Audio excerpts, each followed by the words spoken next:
Wanted to start our story about a boy. His name is Alex and he have a diabetes type 1. So what is type 1 diabetes? Type 1 diabetes is an autoimmune disorder in which the immune system mistakenly attacks and destroys the insulin-producing beta cells in the pancreas.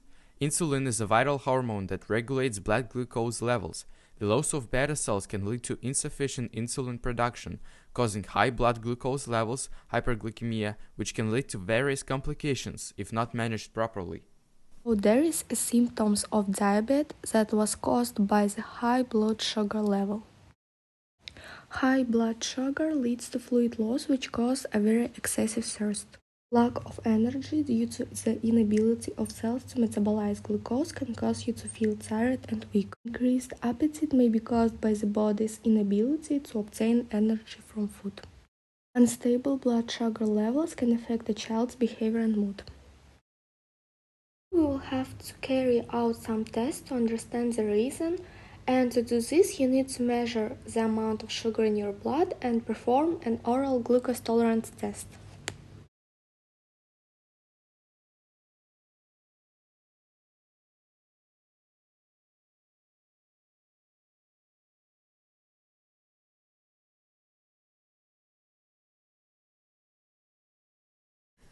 Mrs. Johnson, unfortunately your son has type 1 diabetes.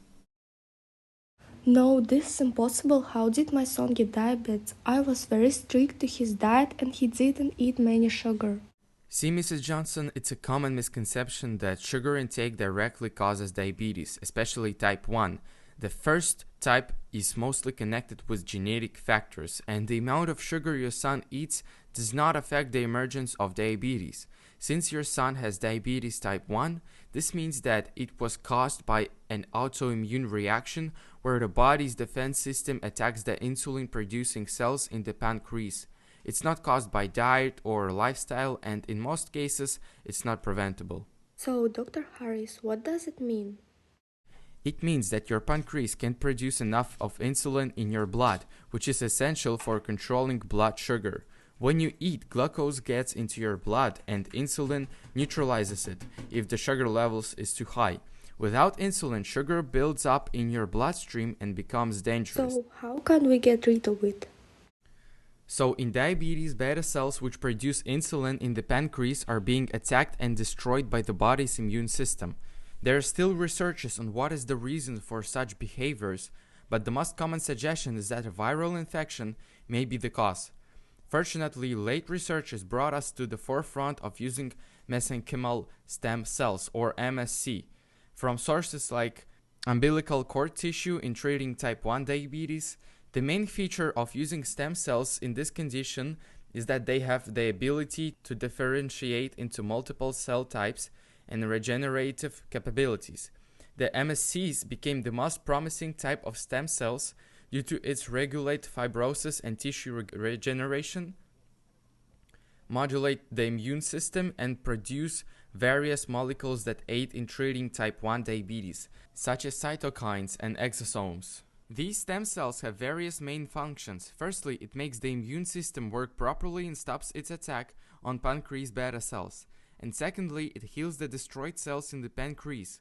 Moreover, researches on MSC shows that it has a high biosafety profile in the human body and negligible risk of tumorigenicity compared with induced pluripotent hematopoietic stem cells or embryonic stem cells, Lewis 2023.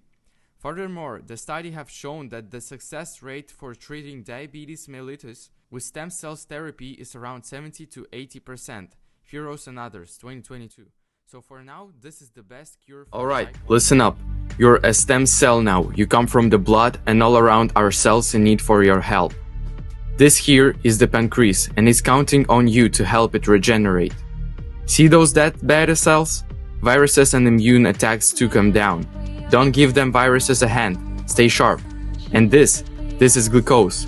Your job is to help neutralize it when it gets too high.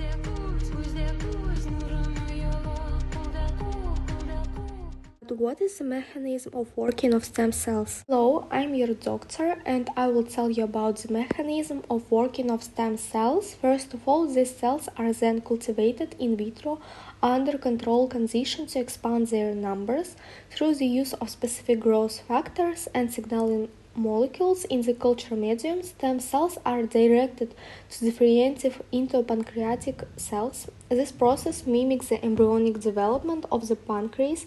The pancreatic cells are further differentiated into insulin-producing beta cells.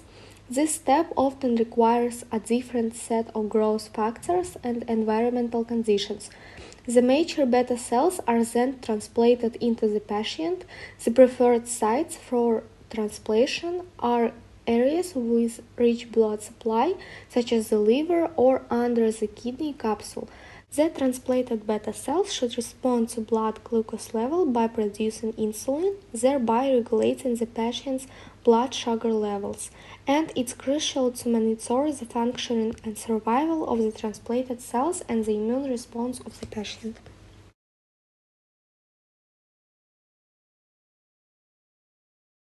The use of stem cells in the treatment of diabetes has significant ethical advantages and potential. Stem cells offer the possibility of treating or even curing diabetes, which could significantly improve the quality of life for millions of people suffering from the disease.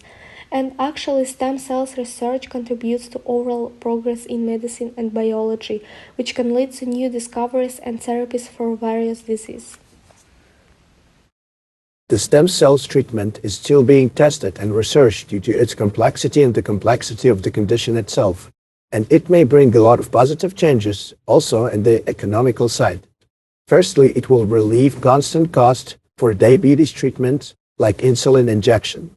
For example, according to Cells for Life, type 1 diabetes costs UK 1.9 billion annually, when most of the money from it goes to diagnosis of diabetes and insulin treatment. As Jayasinghe and others 2022 stated, if no steps according to the research on curing diabetes will be made by 2035, nearly 700 million adults will have diabetes. This means that if one-time cure can be invented, this can greatly relieve the cost for government for this treatment. In conclusion, the long-term economical effect has positive trend.